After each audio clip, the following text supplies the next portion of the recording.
ती एक आपली मुलगी ज्यावेळेस नांदायला जाते ना त्यावेळेस कसा बाप असता तरी रडतो महाराज.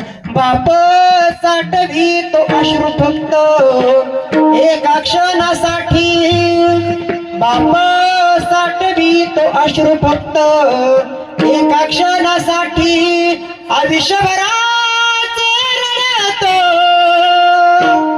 लेक जाताना सासरी.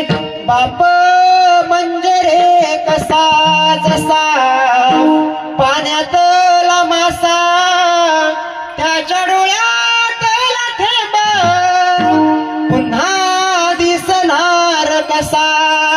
बाप स्वाभिमानी बाणा त्याचा कणखर कणा, त्याच्या हृदयात सुद्धा लाजाळूची संवेदना, लाजाळूची संवेदना.